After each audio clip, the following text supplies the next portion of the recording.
এমন একটা গল্প শোনা যাক যেটা আমাদের সাফল্য নিয়ে পুরো ধারণাই হয়তো পাল্টে দিতে পারে।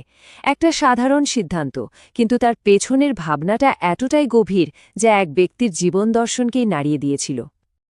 তো প্রশ্নটা হলো, যে কোনো একটা সিদ্ধান্তের আসল দাম ঠিক কতটা?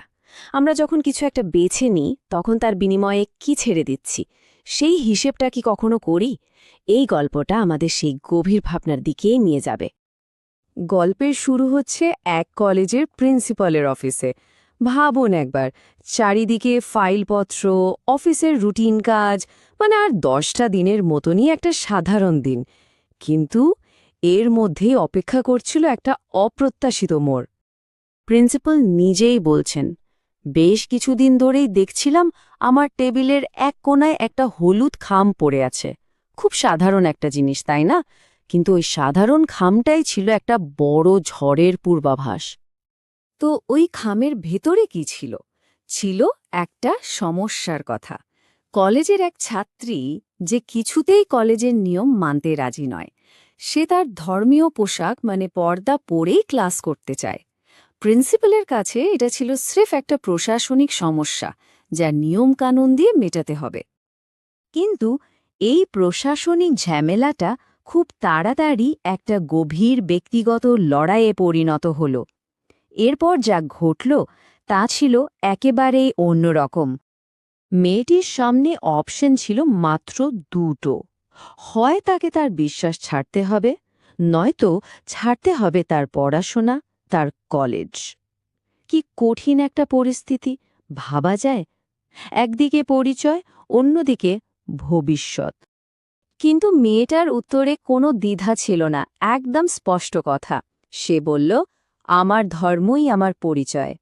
আর সেই পরিচয় বিসর্জন দিয়ে পাওয়া সাফল্যকে আমি সাফল্যই মনে করি না, আমি বরং কলেজ ছেড়ে দিতে রাজি আছি। কি সাংঘাতিক মনের জোর! এই কথা শুনে প্রিন্সিপাল তো অবাক।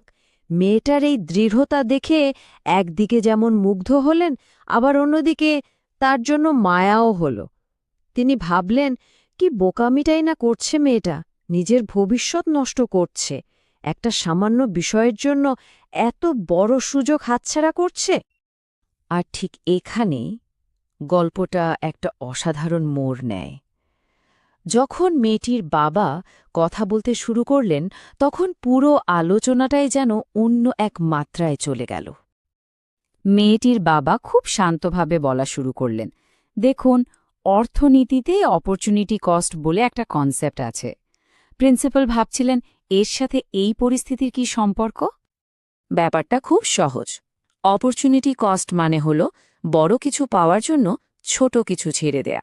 মানে একটা জিনিস পেতে গেলে অন্য আরেকটা জিনিস ছাড়তে হয়, তাই তো? এটাই হলো সেই ছেড়ে দেওয়ার দাম। কিন্তু এরপর বাবা অর্থনীতির এই সাধারণ নিয়মটাকে যেভাবে ব্যবহার করলেন সেটাই ছিল অসাধারণ। তিনি বললেন, আমার মেয়ে তো ঠিক তাই করছে। সে এই দুনিয়ার ক্ষণস্থায়ী সাফল্যের মতো ছোট জিনিসটা ছেড়ে দিচ্ছে। কিসের আশায়? অনন্ত জীবনের বিশাল সাফল্যের আশায়। ভাবুন একবার দৃষ্টিভঙ্গিটা। বাবার এই কথাগুলো প্রিন্সিপালের চিন্তার জগতে যেন একটা বিস্ফোরণ ঘটাল। তার এতদিনকার সব বিশ্বাস, সব ধারণা মুহূর্তের মধ্যে কেমন যেন অর্থহীন মনে হতে লাগল। প্রিন্সিপাল একদম মন্ত্রমুগ্ধের মতো শুনছিলেন। তার মনে হচ্ছিল এই কথাগুলো যেন কোনো সাধারণ মানুষের কথা নয়, এর মধ্যে অন্য রকম এক শক্তি আছে যা তার ভেতরের সবকিছুকে নাড়িয়ে দিচ্ছে। তার মাথায় একটাই প্রশ্ন ঘুরছিল, আচ্ছা, জীবনকে নিয়ে এভাবেও ভাবা যায়? সাফল্যকে এভাবেও দেখা যায়?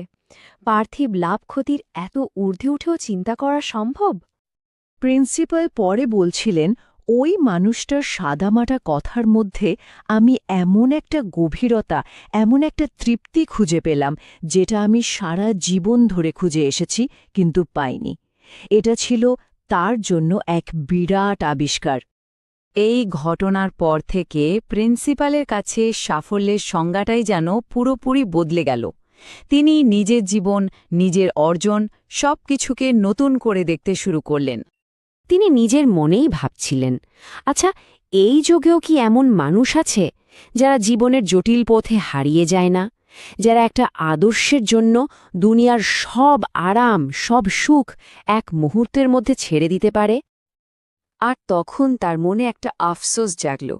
তিনি ভাবলেন, ইস, যদি নিজের ছেলেকেও এই শিক্ষাটা দিতে পারতাম, যদি ওকে বোঝাতে পারতাম যে এই জীবনটাই শেষ নয়, এর পরেও একটা বিশাল জীবন আছে, আর সেটার জন্য এই দুনিয়ার মোহ ত্যাগ করতে শিখতে হয়।